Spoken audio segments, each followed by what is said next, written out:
Aujourd'hui, j'aimerais faire une vidéo sur ce qui va arriver au niveau des élections canadiennes, voir ça un peu avec des agrégateurs de sondages pour se donner une idée de la situation. On sait très bien que Marc Carney qui a été couronné, c'était prévisible. C'est un gros show là, pour rehausser le moral des libéraux, mais Carney, c'était sûr qu'il gagnait. Mais en tout cas, on a parlé de ça pleinement dans les médias pour essayer de mousser cette candidature-là. Pas la candidature, mais pour la visibilité plutôt de Marc Carney. Et je trouve que c'est malhonnête parce que dans le fond, il y a des personnes qui ne comprennent pas qu'ils pensent que Marc Carney a gagné les élections au Canada. C'est pas du tout le cas. Je vous dis, c'est à ce niveau-là. Là. Donc, tout simplement pour regarder ça rapidement. On va regarder les agrégateurs de sondages. Ça donne une très, très bonne idée parce que ici, si vous regardez les sondages locaux, là, au niveau du Québec, là, avec le sondage léger, qui se sont trompés d'une manière assez évidente à la dernière élection américaine. Donc, c'est pas fiable. C'est des personnes qui sont biaisées en partant. Donc, les agrégateurs de sondages, pour moi, c'est plus important de se fier là-dessus. Au moins, on a une vue d'ensemble au niveau du Canada, qu'on parle, là, au niveau de l'élection qui s'en vient. Et aussi Polymarket, qui se trouve être un site, très gros site de Paris. Et lors de l'élection de Trump, j'avais entendu parler de ça. Je suis allé voir et non, il y a pas, ça se trompe pas beaucoup. Il y a beaucoup d'argent en jeu. Souvent, les personnes font des paris. Tout le monde peut bider sur euh, que ce soit des élections, ce qu'on pense qui va arriver au niveau des décisions des gouvernements, peu importe. Paris sportif aussi. C'est pas là que je veux vous amener, là, mais vraiment le fait que lorsqu'il y a beaucoup d'argent en jeu, c'est qu'il y a du sérieux dans l'air. En tout cas, ça fonctionne, même si on dit que c'est à suivre. Il y a une autre chose aussi que j'aimerais parler avec vous. C'est sûr, bien entendu, l'or et l'argent continuent leur course et au niveau de la force là, d'achat là, des acheteurs, on est dans un marché boule d'or et d'argent et les minières commencent à se réveiller. On va aller voir ça. Là. Et en même temps, je faisais un petit scan des ETF, ETF à effet de levier. Euh, pour le fun, regarder là, puis j'ai découvert quelque chose. C'est pas une grande surprise, oui, mais quand même, c'est le marché chinois. J'avais pas réalisé, j'avais réalisé que Baba, là, qui se trouve être le taker là, de Alibaba, prenait de la force après avoir connu une chute assez importante depuis les 2, 3 dernières années. Mais j'avais pas fait plus de recherches que ça et je me suis aperçu, oui, les actions chinoises, il y a un revirement au niveau des technologies d'une manière assez importante et nous, de notre côté, côté américain surtout, là, canadien, ça suit à peu près le même mouvement, là. Ça va pas très bien si on regarde ça. Comme je vous ai dit, mars, c'est un mois qui est pas très, très fort aux bourses. On va voir ce qui va arriver en avril-mai. Mais pour le moment, il n'y a pas beaucoup de force. Les actions, ça dégringole, actions technologiques. Et le mouvement n'a pas l'air de s'inverser. On va voir si c'est simplement une correction ou si c'est un marché baissier pendant peut-être une année de temps. On va voir, on ne sait pas. Mais c'est ça, j'aimerais regarder ça avec vous, là. On va aller dans un premier temps parler un peu de ce qui se passe, qui est directement relié à ce qui se passe sur les bourses. Mais quand même, au niveau politique, c'est assez important. On a eu une baisse de la Banque du Canada, le taux d'intérêt directeur de 0,25. Plusieurs pensaient que on aurait pu baisser jusqu'à 0,50 et la raison était que les tarifs là, font mal au Canada, en tout cas anticipent de faire mal au Canada. Et non, ça a été une baisse de 0,25%. On est rendu à 2,75%, le taux directeur canadien. Mais pour moi, dû au fait que c'est de l'instabilité qui s'en vient et surtout que la fameuse menace de Donald Trump là, de prendre le Canada, d'utiliser le Canada comme 51e État, c'est pas fini. Là. Je pense que vraiment un vrai désir, là, c'est ça. C'est un vrai désir de vouloir s'emparer du Canada ou à tout le moins avoir des accords très, très sérieux pour faire en sorte que les États-Unis puissent devenir un immense continent, ben, les Amériques, là, puissent devenir soudés ensemble pour affronter la Chine. Et comme je vous dis, on va finir par les actions de la Chine.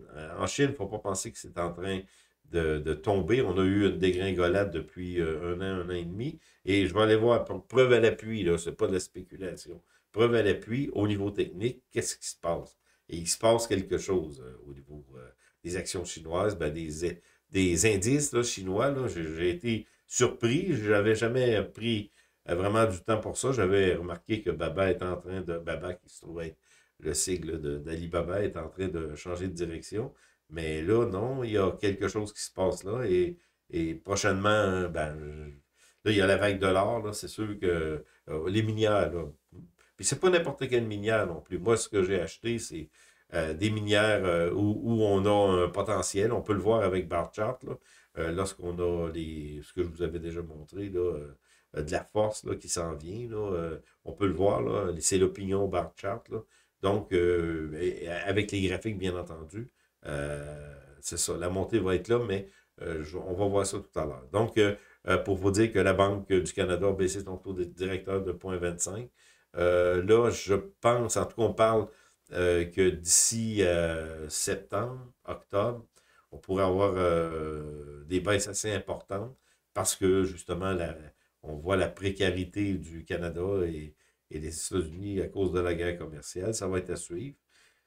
Donc, c'est ça. Banque du Canada baisse son taux d'intérêt. C'est assez important. La fermeture des États-Unis, là, où on arrête de payer des employés de l'État, ça s'en vient. Mais en tout cas, les démocrates essaient de faire dérailler le processus pour que les républicains puissent subir un autre contre-coup. Donc, fermeture du gouvernement, c'est qu'on n'a plus d'argent là, pour payer. Donc, on est obligé d'aller au Congrès et de faire un vote pour débloquer le plafond là, pour qu'on puisse continuer à alimenter la bête aux États-Unis. Ben, ça, là, ça serait vendredi qu'on connaîtrait la décision. Et c'est arrivé à plusieurs reprises. C'est arrivé sous Obama aussi, qu'on a dû fermer le gouvernement. Ben, on reprend la chose et on met de l'argent. Et c'est sûr qu'une des raisons pour laquelle ces fermetures-là arrivent, c'est qu'on ne contrôle pas de budget. On a un budget chaque année. Comme je vous avais déjà expliqué, on fait ça personnellement. Peut-être pas par année, mais en tout cas, on se fait un petit budget pour essayer de ne pas trop dépenser, que les dépenses ne supplantent pas les revenus. Mais aux États-Unis, ben, c'est au niveau du pays. Ben, au Canada, c'est partout pareil. Mais on fait toujours des déficits. Et surtout aux États-Unis, on creuse beaucoup, beaucoup de déficits. Donc, c'est ça qu'on veut arrêter avec le Dodge, Elon Musk. Et nouvelle qui est quand même assez préoccupante, c'est le fait qu'Elon Musk s'est impliqué comme ça pour faire le ménage. Là, c'est un travail très, très ingrat parce que dans le fond, un peu partout sur la planète, on brûle des Tesla, on graphine des Tesla, on détruit des Tesla parce qu'on haït profondément Elon Musk, parce que tout simplement, ce qu'il veut faire, c'est faire en sorte que le peuple américain puisse revivre à nouveau avec moins d'impôts, de taxes, ou bien dire avoir un budget équilibré et un peu partout sur la planète, on n'accepte pas ça. On veut que papa ou maman, gouvernement puisse toujours nous soutenir, peu importe ce qu'on fait. Donc, les citoyens américains, quand même, appuient là, fortement, là, en grosse partie. Il y a des démocrates qui sont désespérés, qui ne comprennent plus beaucoup ce qui se passe au niveau de la planète, parce que dans le fond, pour eux, c'est quelque chose de bien de faire le ménage. Il y a tellement d'argent qui a été gaspillé. En tout cas, tout ça se résume par le fait qu'on discrédite Elon Musk. Et Elon Musk en a un peu rien à foutre, malgré que le président américain a dit qu'il s'achèterait une Tesla. Et c'est des dommages très réels sur les autos Tesla, là. Donc, pour un peu encourager, ben encourager, on dit encourager. Elon Musk, c'est l'homme le plus riche du monde. Hier, je regardais sa fortune, là, parce qu'il n'y a pas une Tesla, il y a Starix, il y a Starlink. Non, Elon Musk, C'est encore l'homme le plus riche du monde, malgré la dégringolade du titre de Tesla. Mais c'est pas une question personnelle, c'est une question...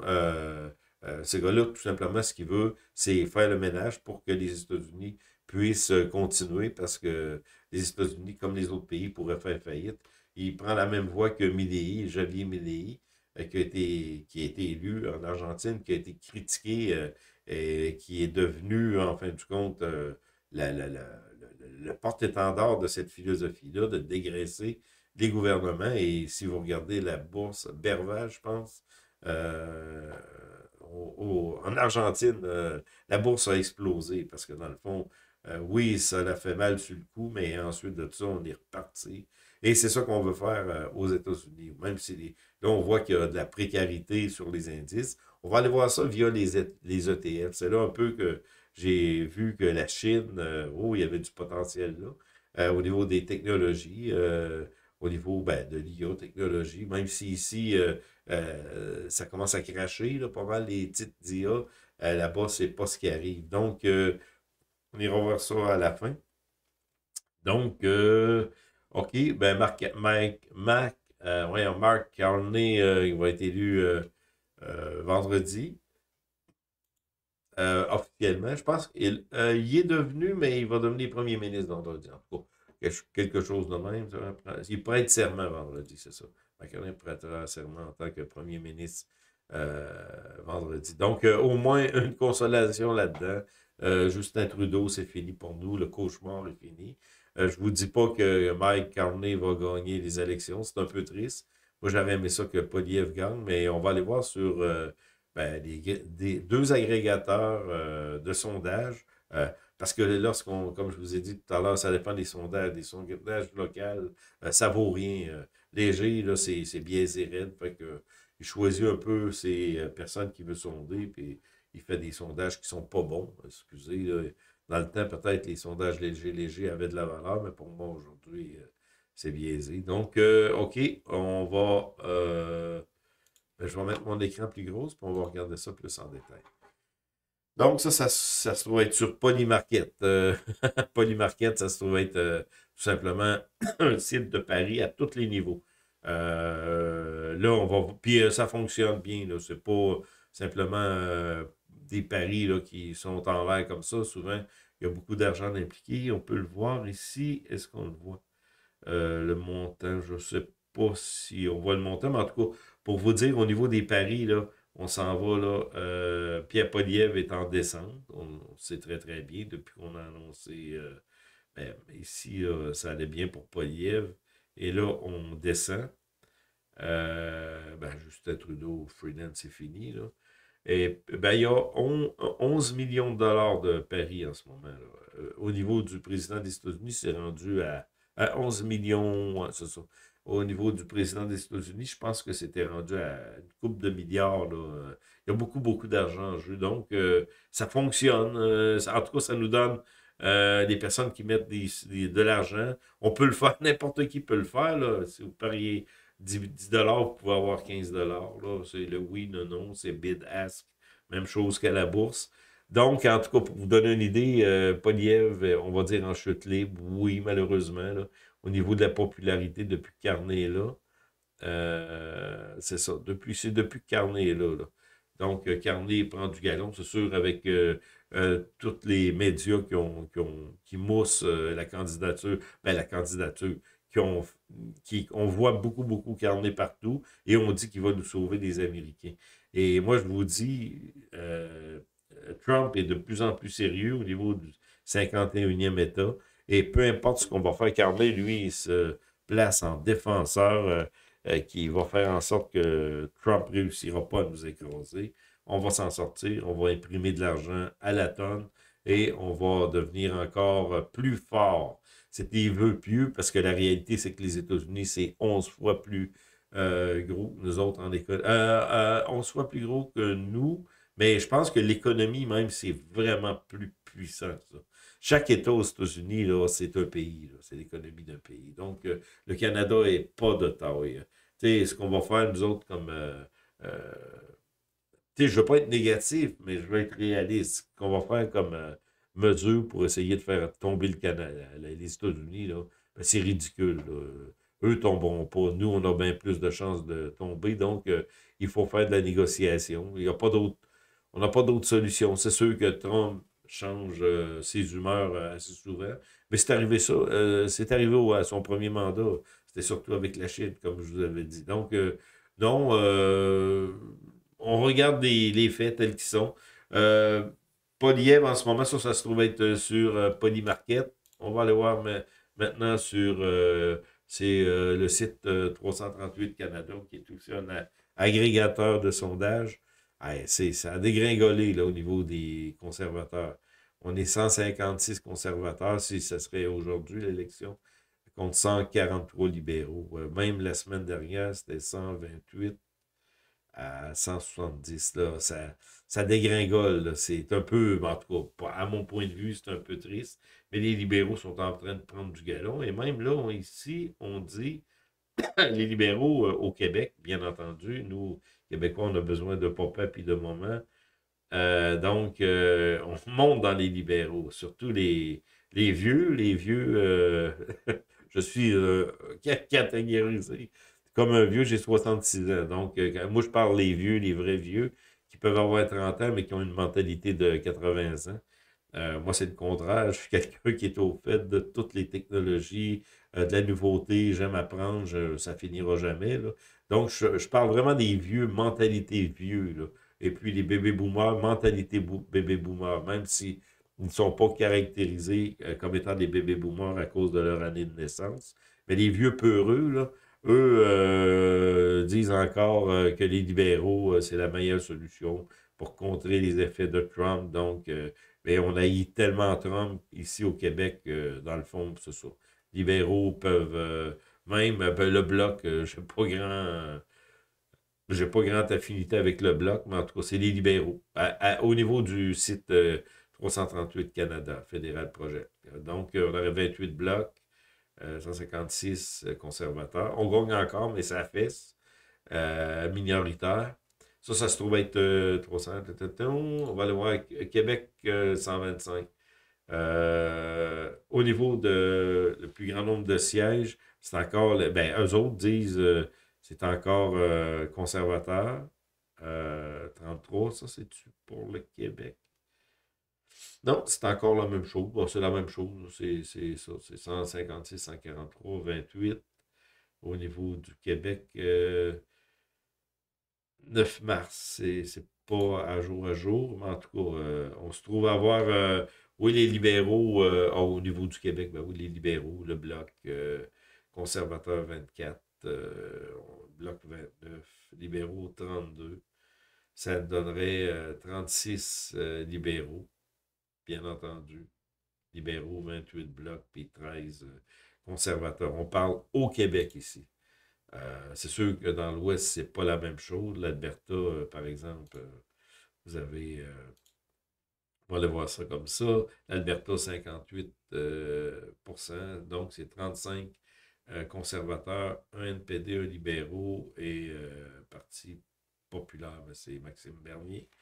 Donc, c'est un peu ça. Deux agrégateurs de sites qui nous donnent un peu la vision d'ensemble. Et c'est le Québec et l'Ontario qui vont jouer dans balance parce que Québec-Ontario, l'Ontario s'est rendu 59 sièges au niveau du Parti conservateur et Parti libéral. Mike Carney, toute le grand cirque là, de l'élection, ça l'a joué en faveur de Mike Carney. Et ça continue. On dit que c'est lui qui va nous sauver, qui va sauver le Canada des États-Unis. On va voir. Donc, pour terminer, je voulais tout simplement aller voir les ETF avec vous. Les ETF, j'en ai acheté en 2023, lorsqu'on a eu le début là, de la hausse.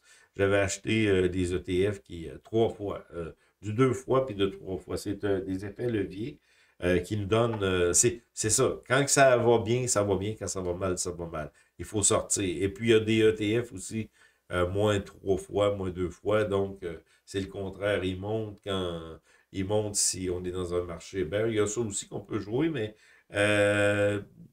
c'est mieux jouer du bull parce que les bears ne montent pas comme les ETF bears, là, comme ici, mettons, TQQQ qui se trouve être l'ETF Ultra Pro 3 fois du Nasdaq.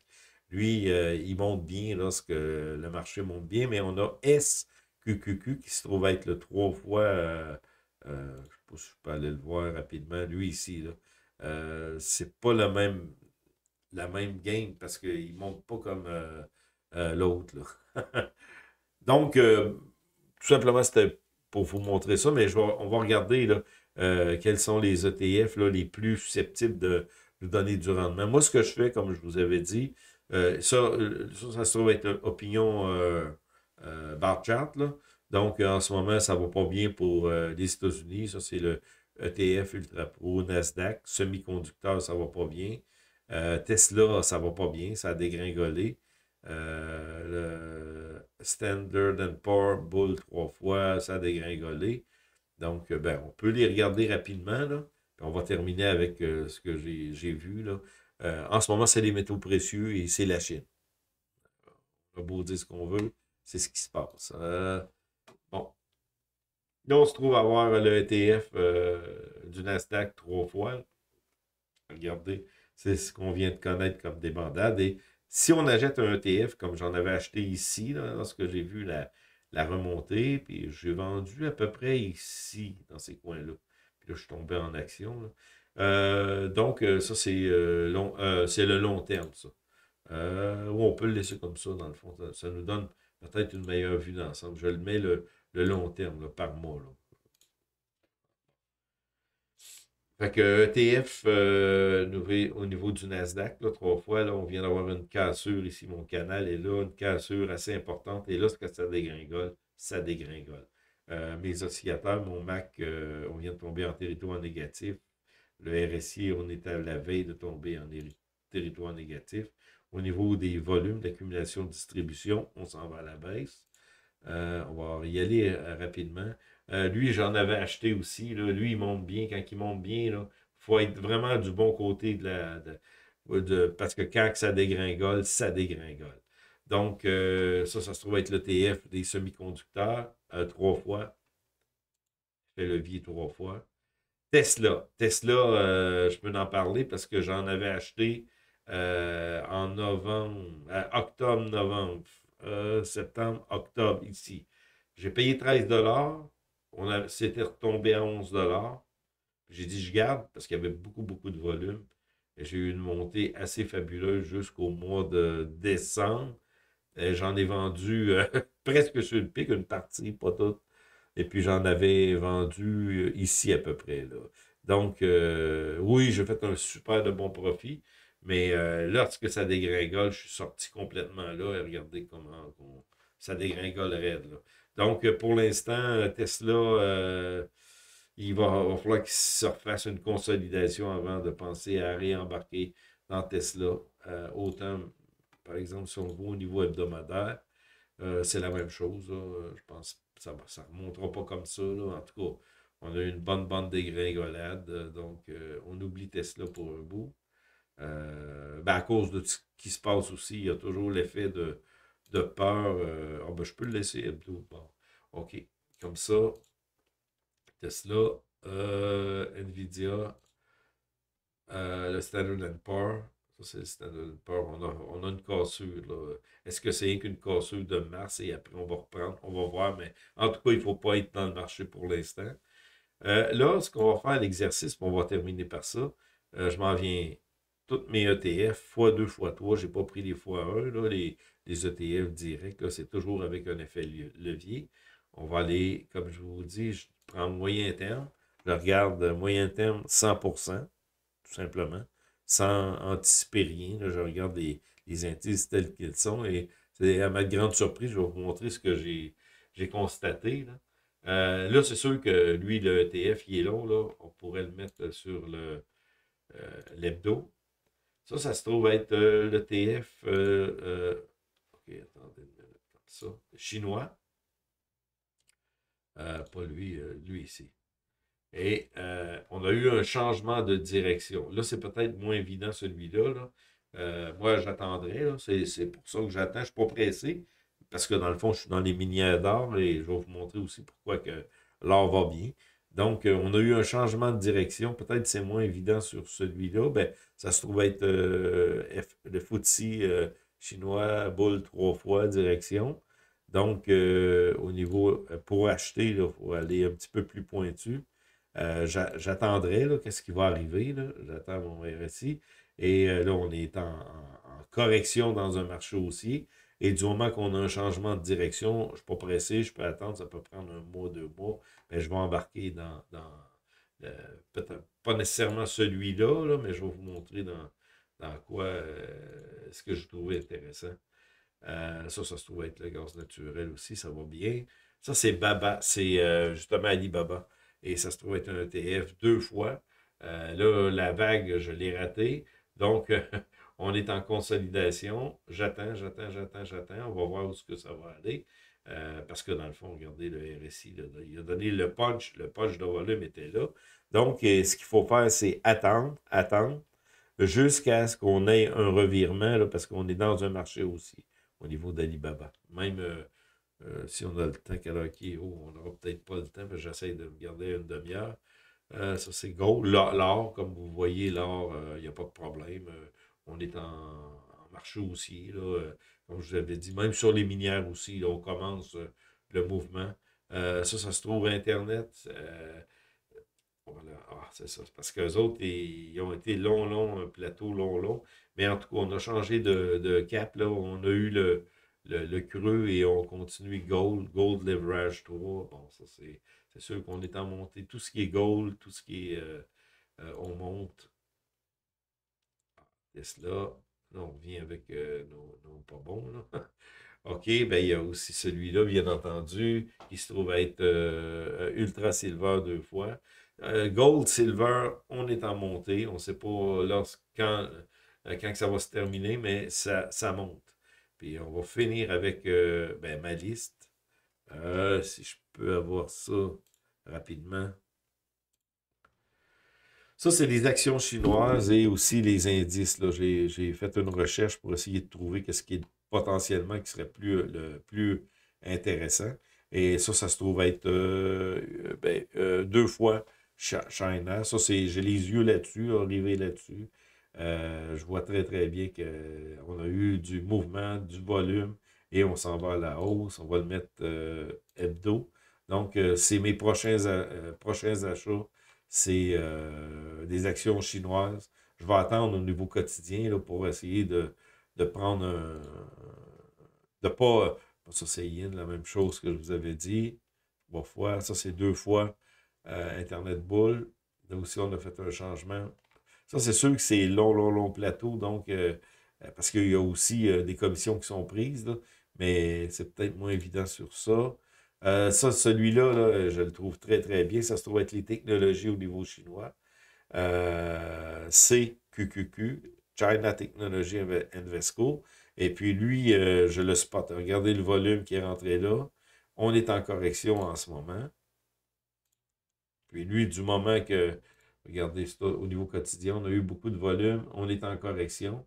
Du moment qu'on change de direction, ben j'embarque dans celui-là, qui se trouve être CQQQ. Ça, c'est Alibaba. On va aller voir au niveau hebdomadaire. Même long terme, peut-être pour vous donner une idée. Regardez-moi ça si c'est beau. Après avoir connu ben, des descentes assez importantes, Alibaba 2020-2022, on s'est fait un bon plateau, là, presque de 2 ans. Et là, on vient de casser avec du volume. On a changé de direction. Alibaba, c'est quelque chose à acheter aussi. Donc, oui, Alibaba. JD, ça se trouve être JD comme une entreprise Internet. Je pense que c'est l'équivalent de Google, là, mais en tout cas, peu importe, là, c'est ça. Donc, très beau, belle figure, là. On a cassé, mais on est revenu. Billy, j'avais déjà acheté cette action-là. C'est comme un peu un YouTube là-bas, là.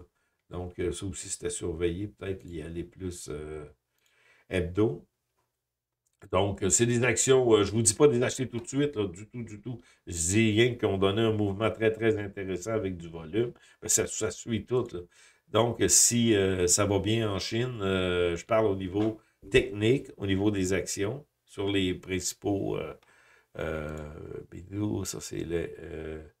bon, ça se trouve être les large cap iShare. Regardez, c'est toute beauté. Toute beauté. Regardez-moi ça. Donc, hebdo, ben, on peut le mettre long terme. Donc, regardez-moi ça. C'est vraiment beau là, comme configuration. Là. Donc, le mouvement devrait se perpétuer.